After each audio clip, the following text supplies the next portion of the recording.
Саламатсыздар, урматтуу Коом пресс сайтынын көрүүчүлөрү. Биз кезектеги цензурасыз маекти баштап отурабыз. Бүгүн сөз кыла турган темабыз кыргыз спортунун ичиндеги хоккей. Кыргызстанда шайба менен ойнолчу хоккейдин курама командасы жакында эле кече тагыраагы дүйнөлүк чемпионатты утуп алды. Мындай чемпион болду 4-чү дивизиондо. Эми буга чейинки аралыкта Кыргызстанда хоккей бар экенин билбегендер дагы, азыр социалдык тармактардагы жана ошол эле сайттардагы калтырган комментарийлер же болбосо жазган посттарынан белгилүү болуп атат. Буга байланыштуу биз ошол кыргыз хоккейдин учурдагы абалы тууралуу, жетишкендиктери же болбосо айрым бир учурда тескерисинче кемчиликтери тууралуу сөз кылуу үчүн жогоруда айтылгандай хоккей федерациясынын вице-президенти Мурат Жакыпов агайды чакырганбыз. Баштаганда эле мына кече биз чемпион болдук. Канча команда катышты, кайсыл командалар катышты, 4-чү дивизион эмне, ушуну түшүндүрүп берип кетсеңиз. Бұл мындайча айтканда, биринчиден биздин командабыз жакшы ийгиликке жетти, бул айта кетишибиз керек. Ал эми негизинен ала келгенде биз 2019-жылы 3-чү дивизионго өтмөкпүз да. Анан өзүңүздөргө маалым болгондой, Абу-Дабиде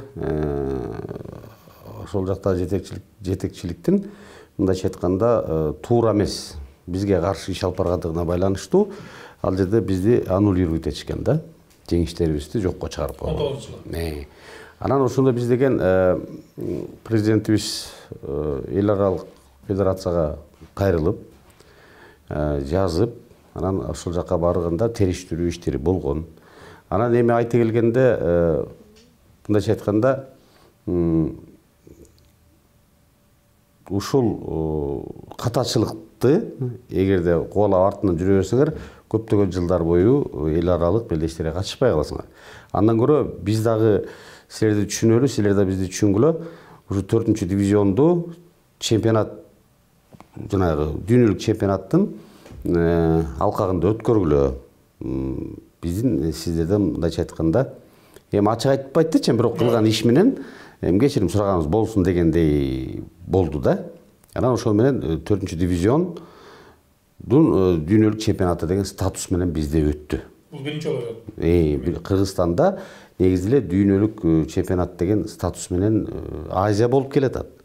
Бирок дүйнөлүк чемпионат деп аталышы менен буга чейин өткөн эмес да. Мындайча айтканда буга чейин 4-чү дивизион аймак-аймак болуп, Азия өзүнчө, Европа өзүнчө ойноп, анан жеңгендери келип турган 3-чү дивизионго чыккан. Эми мына Кудайым буйруса, биздики кечээ өзүңүздөр күбө болгондой 14-0 менен акыркы Кувейт командасын утуп туруп, баарын утуп келди буга чейин 22-1 менен жана башка эсептерди билесиздер да. Мына ошонун жетишкендиктердин негизинде эми биз 3-чү дивизионго ойнойбуз да. Ал жакта команда мындайча айтканда деңгээли кичине өйдөрөөк да. Мисалы айтканда Турция болот, Таиланд болот, Босния-Герцеговина болот, Гонконг болот. Но бирок биз булар менен беттешкенбиз убагында.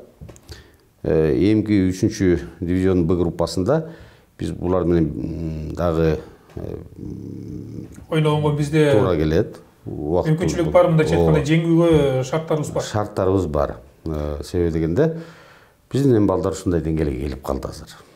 Эми негизи хоккейде канча дивизион бар? Мисалы биз билебиз, баягы эң мыкты деп ошол эле Канаданын топ дивизион. Канаданын хоккеисттерин билебиз.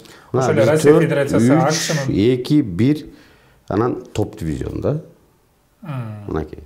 Жалпысынан 5 дивизион болуп. Анан ушул нерсеге жетиш үчүн эми бизде азырынча биз толук эле чыга биз 1-чи дивизионго ойнойбуз дей албайбыз. Себеби ага дагы өтө чоң даярдыктар керек, өтө чоң спортсмендер керек дегендей. Анан эми биз деген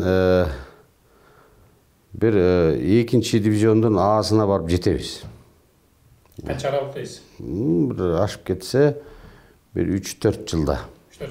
Негизи ошол хоккейде ойногон спортчулардын жаш курагы кандай болот? Анткени биз билебиз, көпчүлүк көргөн футболдо ала турган болсок, 30 жаш пенсионный возраст деп эсептелип баштайт да.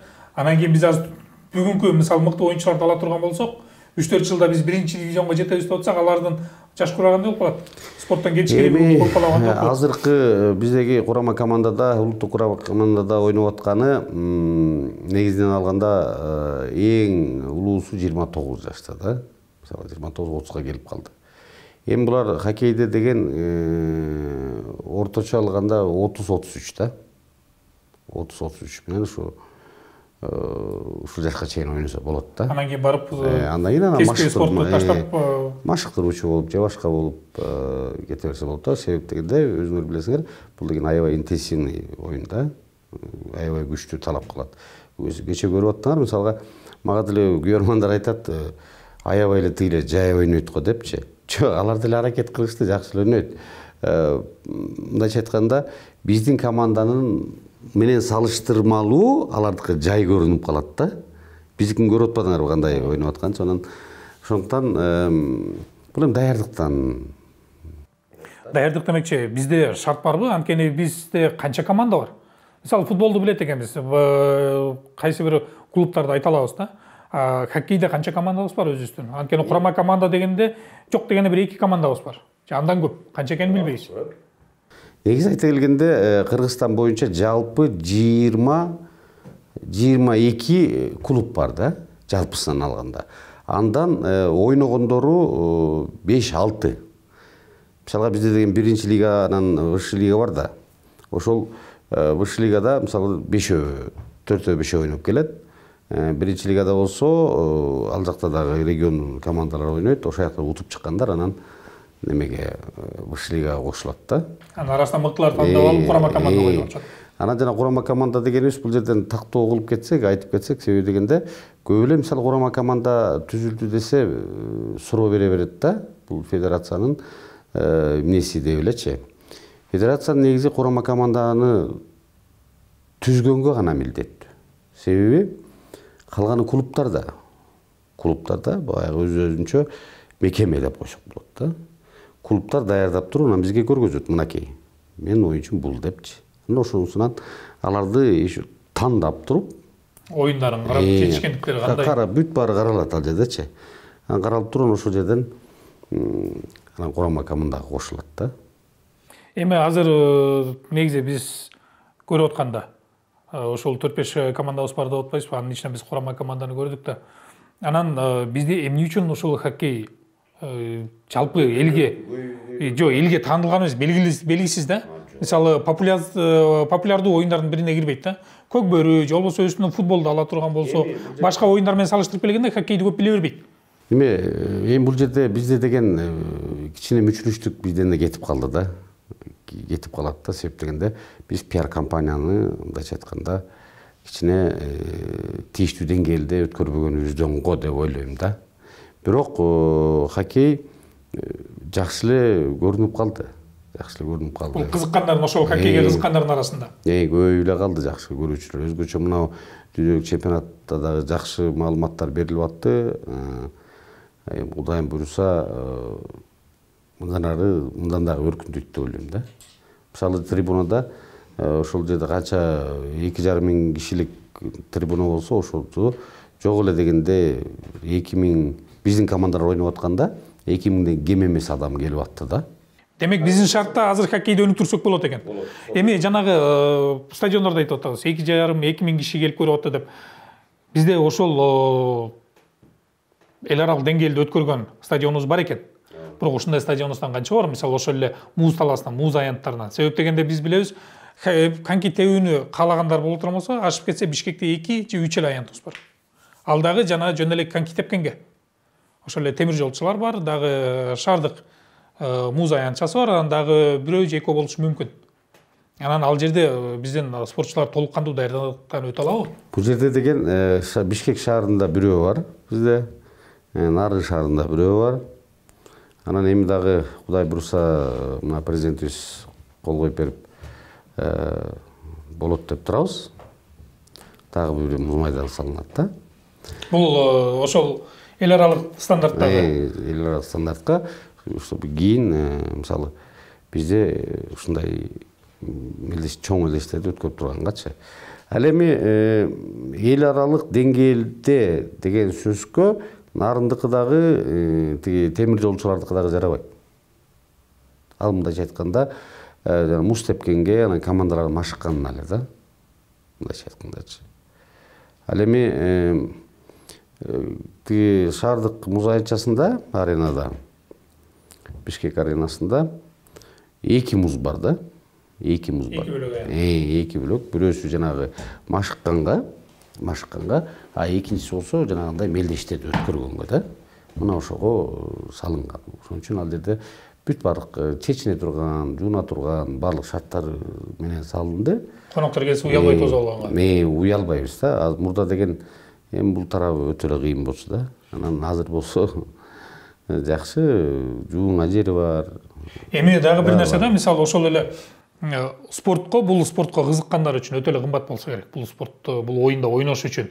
Мындай эле эгерде жөн эле сүйүүчү катары ойносоң дагы, профессионал катары ойносоң да. Себеп дегенде биз билебиз, ошо ал жерде кийим эле кымбат болсо керек. Бир конькиң мисалы атайын эми чын айта келгенде 30 000 сомго бир комплект алса болот. 30 000 сомго. 30 000, 35 000. Таягы менен, клюшкасы менен. 30 000, 35 000ге алса болот да комплектче. Азыр мурдагыдай кымбат деле эмес. Мен ушул эле маселени мага көп маалымат борборлорунда сурайт да. Кымбатпы, кандай депчи. Мен айтат элем, бул эч кандай кымбат эмес. Биздин көтөргөн телефондорду карасаңар. Балдардын телефонун карабайсыңар. Канча миң турат? Турабы? Акырында тиги деген арзан. Буну ар ким оюнчу өзү чөнтөгүнөн даярданып атат. Ооба. Эми ар кандай жолдор бар эмичи. Кээ бирөөсү мисалга спонсорлорду табат, меценаттарды табат, ата-энеси балдарын алып берет дегендейчи. Анан бул жерде кийим кымбат деле эмес. Билесизби, бул хоккей болобу, башкасы болобу эмне кымбат экен? Мен ушунча жыл спорт менен жүрүп, бир нерсени нак түшүндүм да. Бул жерде эч кандай оорчулук деле жок да. Татаалдыктар эмнеде? Эмне үчүн анда биз буга чейин хоккей бар экенин билген жокпуз, анан 4-дивизиондо калып атабыз. Макул 3-чү деп коелу. 3-дивизиондо калып атабыз, андан өйдө көтөрүлбөй. Жок, бул деген этаптарды өтүш керек да, биринчи. Бул дивизионго келиш дагы өзүнчө тозок. Биз деген биринчи Кубок Вызов Азиядан баштаганбыз. Аякты утуп бүткөндөн кийин анан бияка келдик да. 14-жылы бизде ойнолду, 2-нчи орун алып калганбыз. 16-жылы Кубок Вызов Азия бизде өттү, 1-нчи орунду алганбыз. 15-жылы Кувейтте 3-нчи орунду алганбыз. Мына ушундай болуп этап менен келип туруп, анан бул дүйнөлүк чемпионатка такалдык да. Анан эми 3-нчи дивизионго өттүк, эми 3-нчи дивизиондон өткөндөн кийин 3Бдан өтөбүз, андан кийин 3Ага кетебиз. Ошентип деңгээлине жараша көтөрүлүп турасың да. Бул жерде жана сөздү бөлүп кеттиңиз. Кымбат нерсе бул убакыт экен. Тагыраагандай болот. Тагыраагындай. Баланы алып келип алып кетиш деген сөзчү. Мына ушул жерде турат экен. Уюштуруп берүү демек. Мисалы кызыккан балага кызыккан баардык эле спортко бул хоккей эмес. Баланы алып барып, кечке күтүп аны 1 саат, 2 саат, аны кайра алып кетип, анын сабагын алып барып, анан тамагын берип, вот мына процесс кымбат экен да. Кызыккан баланга шартты түзүп берип, уюштуруп берүү. Мына ошол кымбат экен да.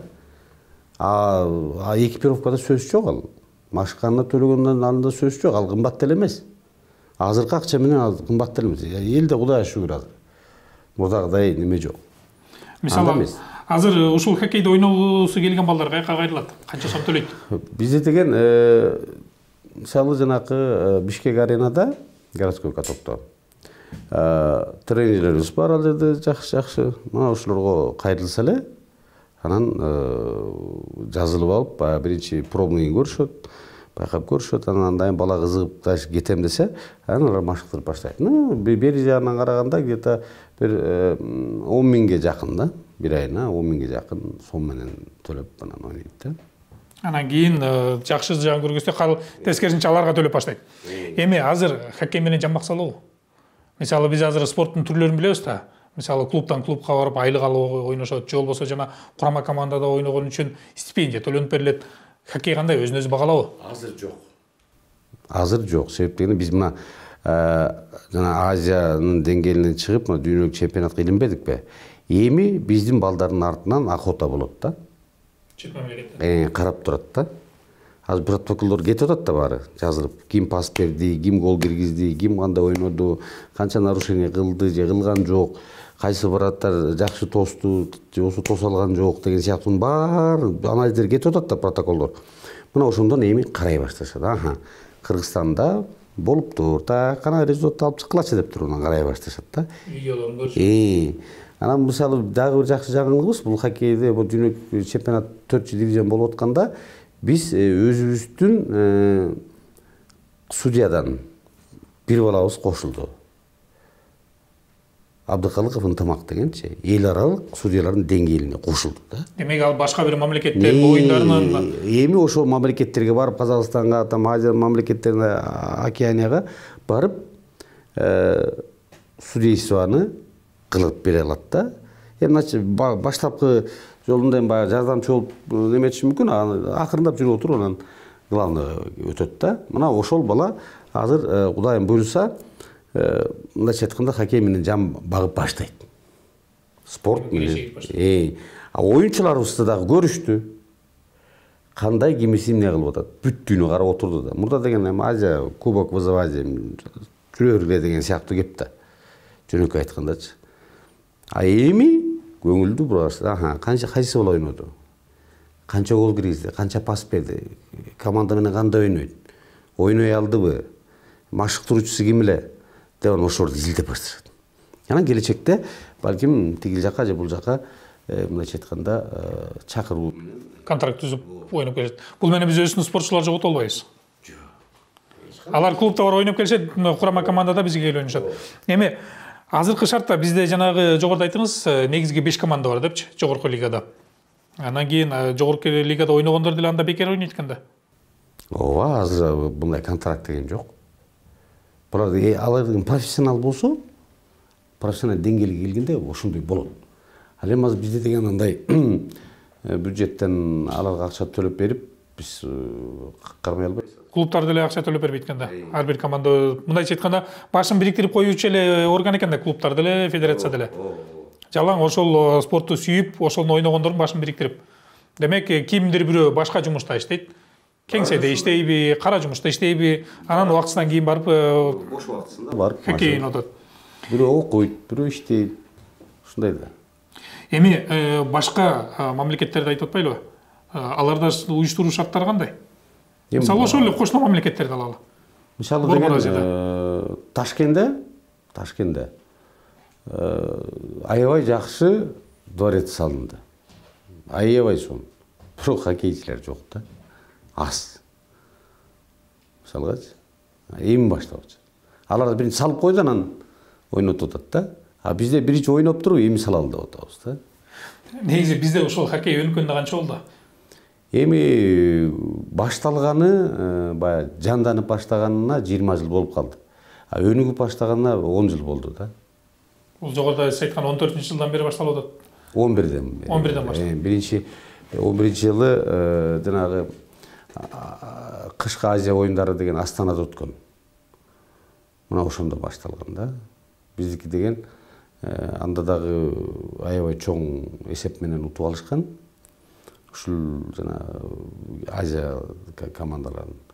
Анан ошондон баштап анан мындайча айтканда бизде түрткү болду да эл аралык деңгээлде. Жаштарда кызыгуу болду, ойноп башташты. Анда эзиңизде болсо теги Роза Отунбаева президент болуп турган, ал дагы ошо кабыл алып, көрүп, неме кылып ошол жогорку жактан алгачкы түрткүлөр 2011-2014 жылдары болуп, анан кийин уланып кетип атат да. Ооба, ошону менен уланып кетти да. Анан мындай болуп атат да, мисалы хоккейде биз уттук. Акча төлөнөбү? Мисалы баягы дүйнөлүк чемпиондукту алгандар, мисалы башка спорттордо же болбосо биринчи орунду алган дүйнөлүк алдыңкы орундарды алгандарга жанагы эл аралык федерация тарабынанбы кайсы бир жактан акча төлөнүп турат да. Кандай?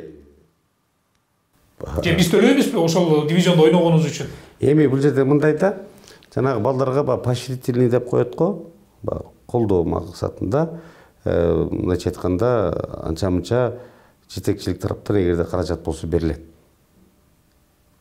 Мисалы эл аралык федерация тарабынан эчтеке төлөнбөйт. Жок. Же болбосо биздин команда ойнош үчүн биз эл аралык федерацияга эчтеке төлөбөйбүз. Жок, эчтеке төлөбөйбүз. Арим өз алдынча каражат менен келет. Эл аралык федерация деген могу бизде болуп өткөн 4 дивизион чемпионатында мисалы бүт жанагы жатакана, тамак аш, билет мисалгачы, кубок, медаль, подароктардын баары ошол неме менен келди да. Международный федерациядан келди да. Международный федерация мына ушуларды уюштуруп берди да.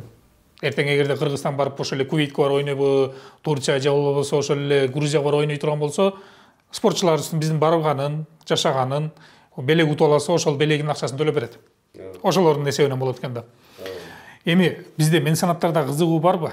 Биз көбүнчө билебиз жанагы күч менен машыккан спортчулар, ошол балбандарга, же болбосо жанагы бокс менен жүргөн, же болбосо уш сыяктуу баягы бирге бир жекеме-жеке күч көргөзгөн спортту колдойбуз да. Мен санаттар ошол эле макул чиновниктер болсунбу, же болбосо бизнесмендер болсунбу, көбүрөөк ошолорго беришет. Ал эмес үй-жай машинасына чейин мингизип атат. Эми хоккейге кандай көз караш? Эми хоккей биринчи жолу мындайча айтканда өз талаасында, өз шаарында, өз жеринде жетишкендикке жетти. Эми бул жерде командалык оюндардын ушул жагы кичине оорураак да. Себеби дегенде ал жерде 25 киши. Элестетип атасызбы? А күрөшчүлөр канча? 3-4? Биздики 25. Демек 25 бөлөк мен санат болуш керек. Анан ошон үчүн кичине оорураак да. Бирок эми бул келечекте чечилет го деп ойлойм. Бирок азыр мындай ачык эле айтып мына бул баланча берди деген азыраак да. Азыраак. Эми федерациянын өзүнүн уюштуруу иштерине келели. Эмне менен алек болуп атасыздар? Анткени жогоруда өзүңүз айтып калдыңыз, бизде кичине мындай пиар жагы маселе болуп атат депчи. Маселе болуп келген деп. Буга чейин көпчүлүктүн укпагандыгына байланыштуу. Алдыда пландарыңыздар кандай болуп атат? Демек, мисалы кеченки оюн көргөзүү, демек бизде элди кызыгат экен. Көрүүчүлөр бар экен. Оюнчуларыбыз турат. Мүмкүнчүлүгүбүз бар экен. Эми аракетиңиздерди кандай кыласыздар? Эми биринчи аракет сайттан баштайбыз.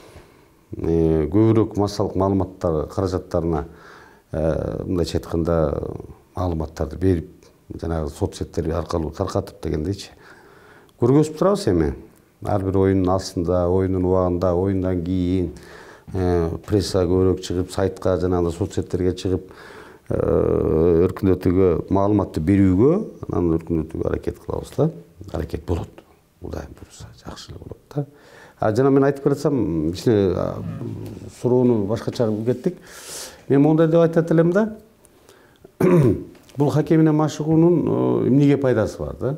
Ушуну көбүнө эскертип эле кетейинчи. Билишет, эскертип кетейин да. Мисалы деген баланы 3 жашка чыккычакты эненин энергиясы менен иммунитети болот. Эне сактап турат да. Сүт эмип турат да. Ошол эненин учагында чоңойот да. 3 жаштан кийин бала эмбейт. Азыр керек болсо 3 жашка чейин эле эмбей калышы туурабы? 12 жашка чейин балачы, жанагы чоң сеткада эле болот, решето эле болот да. Эмне болсо чүчкүрсө деле, кичине суук болуп калса деле, шамал болуп калса деле ооруй берет да. Себеби дегенде анда эмне? Иммунитет еще не выработан. Иммунитет жок. Толук калыптана элек. Толук калыптана элек. 12 жашка чыккычакты бала калыптана элек да. Кыз дагы, эркек бала дагы. Анан ошон үчүн музга бериш керек да. Ал чемпион болобу, болбойбу кеп анда эмес. Баланы музга кой бериш керек. Фигурный катание болобу, же хоккей болобу, музга кой бериш керек. Себеп. Мисалы жанагы байкайсыздарбы, сибирский это здоровье деген бар да. Сибиряктарды биз аябай көрөбүз го. Туурабы? Демек денсаулыгы чың дегендей. Чың, аябай тим эле. Көп нерсени тоготпойт. Ошол эмнеден болуп атат? Сибирде аба ырайы кандай? Суук да. Жаратылышынан организм ошол көнгөн. Көрдүңүздөрбү?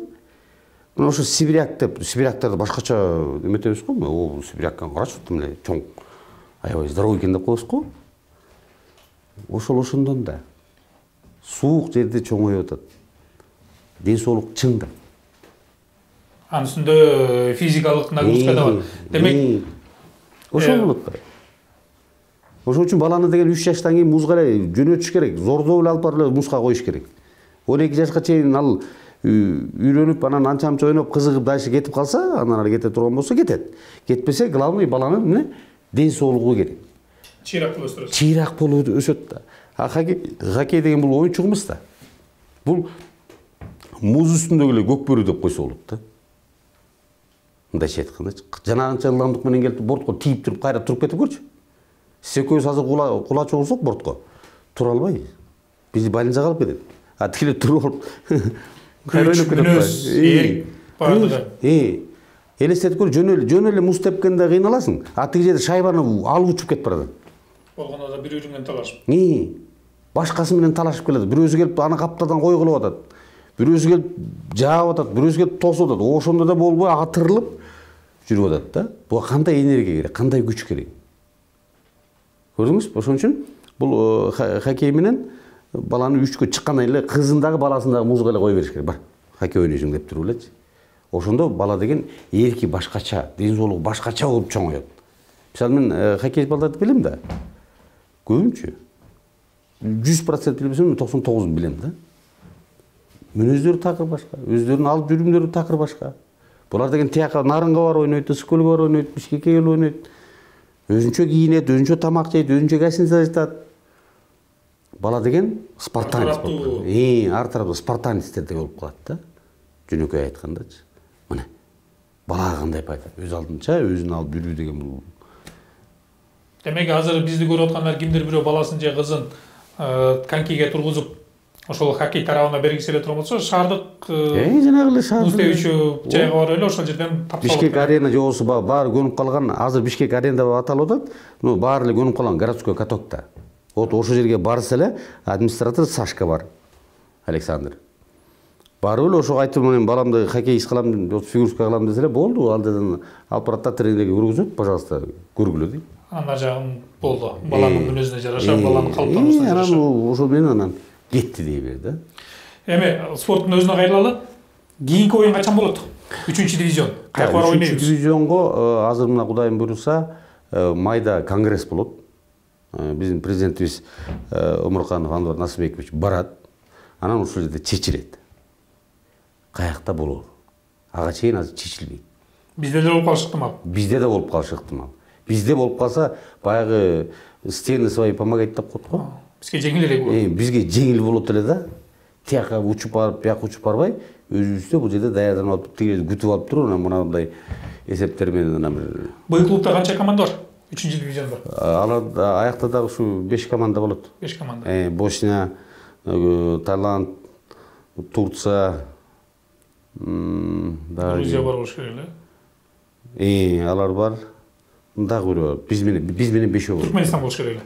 Жок, түркмендер мында жок. Алар кийинкисинде.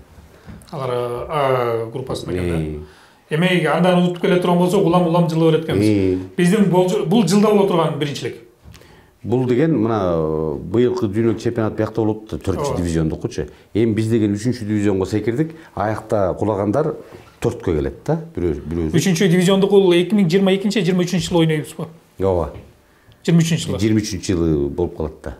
Кийинки жылы анан ошонун жыйынтыгына жараша, ар жак бер жагы биз андан ойду көтөрүш үчүн 5 жылдын тегерегинде ушул темп менен ойной турган болсок, жогорку 1-2 дивизионго чыгып калабыз.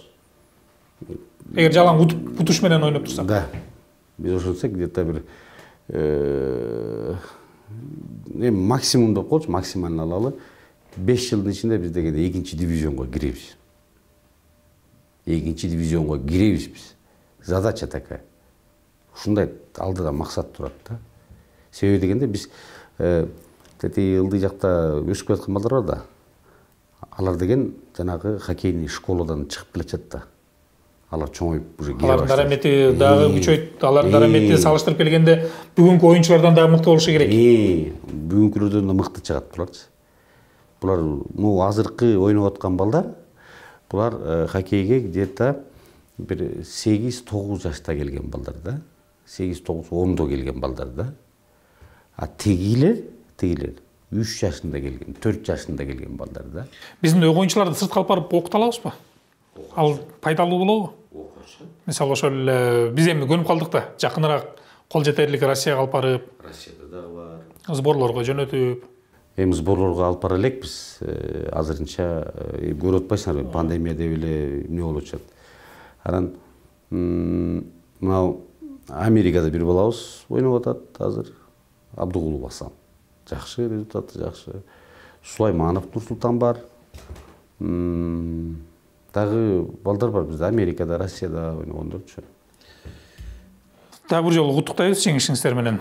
Себеп дегенде бул жалпы сиздин жана биздин жеңишибиз. Эми биздин жалаң эле буга чейин көнүп калган спорт түрлөрүбүз эл бүгүндөн баштап билип баштаган, кечинки жеңиштен баштап билип баштаган хоккейге дагы жан үрөп каларбыз.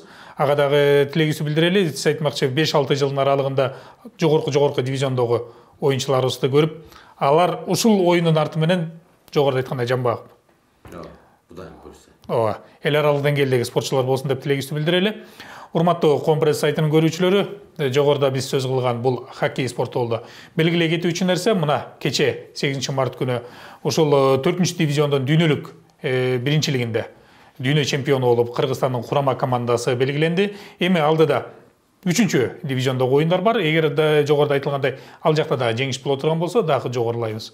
Эгерде кимдир бирөөдө хоккейге кызыгуулар бар боло турган болсо, Борбордогу муз аянтчасына барып, ал жерден балдарын же кыздарын конькиге тургузуп, хоккей секциясына берсе болот.